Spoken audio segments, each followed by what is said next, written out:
सगळ्यात प्रथम म्हणजे ॲनिमल कम्युनिकेशन हा जो कोर्स आहे की त्याच्याबद्दल मला खूप उत्सुकता होती आणि ते कोण शिकवणारे आहेत का, त्यातले एक्सपर्ट कोण आहे हे मी शोधत असायचं. पण तसे काय मला सहजतेने मिळत नव्हतं. पण एक दिवशी नशिबाने मला मॅडमचे काही व्हिडिओज बघायला मिळाले आणि मॅडमनी त्यांचे अनुभव पण सांगितले त्याच्यात. तर मला कळलं की जर मॅडम मी मुंबईत आहे, मॅडम पुण्यात आहे, तर आपल्याला शिकायला तसं जवळच आहे, आणखी काय पाहिजे. पण मॅडम म्हणाले की मी ऑनलाईनच कोर्स घेते, कारण ते मला शक्य होतं, कारण मला बाकी गोष्टी करायच्या असतात, स्वतःचा मेडिटेशन वगैरे. पण लकीली अचानक या मेला त्यांनी ऑफलाईन केलं. मग ताबडतोब मी चान्स घेतला, जेवढ्या माझ्या काही प्रायोरिटीज होती त्या बाजूला ठेवल्या आणि मी आलो इथे. ओके.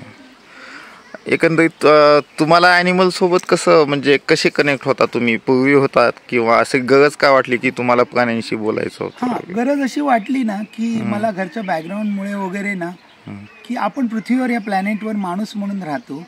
तो स्वतःला सर्वोत्कृष्ट समजतो, पण हा आपला प्लॅनेट नाही. बरोबर. आपण याचे मालक नाही. बाकी जे प्राणी आहे, वनस्पती सृष्टी, हे सुद्धा आपल्या बरोबर आहेत. म्हणजे आपण त्यांच्या बरोबरचे फक्त को रेसिडेंट आहोत, आपण त्यांचे ओनर नाहीत. आणि अनेक प्रकारचे अन्याय होतात की पर्यावरणाला हानी होते, प्राणी मारले जातात. त्यामुळे हा कोर्स करावा आणि त्याबद्दलची काय करता येईल अशी आणखी जाणीव मिळावी म्हणून मी करतोय. बाकी माझं काम म्हणजे ॲनिमल फीडिंगचं चालू आहे, रेस्क्यू कॅट्स, डॉग्स. त्यासाठी मी एक म्हणजे देव करून घेतो स्वामी माझ्याकडून, गुरुमाता, की बरंच मला करायला मिळतं. कारण ॲनिमल जखमी होतात, त्यांचे ऑपरेशन्स, काही बऱ्याच गोष्टी असतात, वयोवृद्ध असतात, त्यांच्यासाठी मी करत असतो. म्हणजे आजवर करतो, पुढेही करेन. आणि ॲक्च्युली मी असं सांगतो की सर RBIचे एक्स एम्प्लॉई आहेत, म्हणजे आता रिटायर्ड एम्प्लॉई आहेत. तसं त्याबद्दल थोडं सांगाल की एक प्रोफेशन तुमचं पूर्ण डिफरन्स होतं. सध्या जे काही तुम्ही ॲनिमल फीडिंग आहे किंवा त्यांच्यासाठी जे काही करता, म्हणजे सरांचं असं आहे की खूप म्हणजे ते स्वतःला खर्च कमी करतात, पण ते जे पेट्स आहेत किंवा प्राणी आहेत त्यांना कधीच ते प्राणी पेट्स वगैरे असं म्हणत नाही, तर माझे 4 पायांचे मित्र म्हणतात.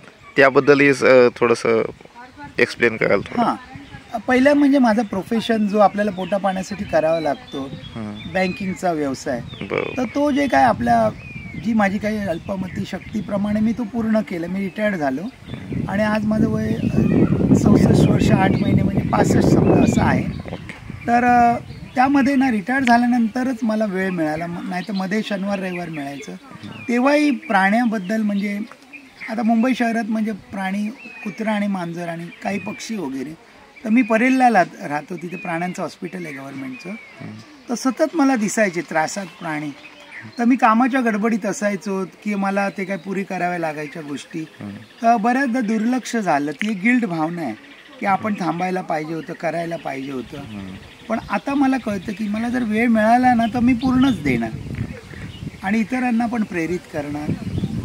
कारण आपण दिलं तरच त्यांना देऊ, कुत्र्यांना, मांजरांना, कारण ते आपल्या बरोबर आलेले आहेत. मानवाची सिव्हिलायझेशन सुरू झाले त्या कुत्रा, मांजर, घोडा आपल्या बरोबर आले. बरं, न येऊ बाकी पण प्राणी आहेत, तर त्यांच्यासाठी एक मोठा भाव म्हणून मानव प्राण्याने प्रयत्न केले पाहिजे. त्याऐवजी मानव प्राणी नुसता फस्त करत चाललाय, म्हणजे पर्यावरण बकासुरासारखा. ती कुठेतरी एक गिल्ट आहे माणूस म्हणून मला. आता या 3 दिवसामध्ये तुम्ही किती शिकलात? म्हणजे जे ॲनिमल कम्युनिकेशन तुम्ही कसं वाटतंय तुम्हाला, किंवा याचा बेनिफिट तुम्हाला कसं होणार फ्युचरमध्ये? तर या 3 दिवसामध्ये ना पहिली गोष्ट म्हणजे ना की जो या मॅडमने, इन्स्टिट्यूटने, सरांनी जो कोर्स असा केलेला आहे ना की भरपूर अशा प्रॅक्टिकल्स, आणि जिथे आम्हाला रिसॉर्टमध्ये आणलेले तिथे पशु, पक्षी, प्राणी सगळं अवेलेबल होतं, अगदी जलचर प्राणी, कासवं वगैरे. तर काय झालं, एक मिरॅकल कसं झालं, ते मॅडमने आमच्यात जे गुरु म्हणतात ना, या हृदयीची त्या हृदयी घालतात, तसं अचानक ती सिद्धी म्हणा काय ती आम्हाला प्राप्त झाली.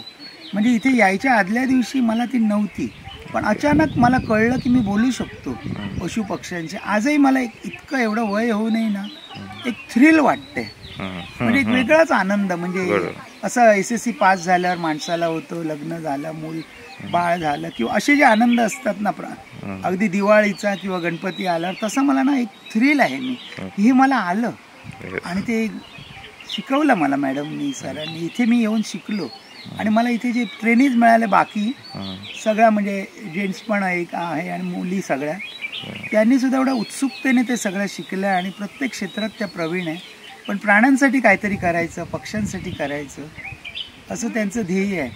आणि मला खूप बरं वाटलं की माझ्या आयुष्यातले जे काही महत्त्वाचे प्रसंग असतील ना, त्यातला तो हा एक आहे.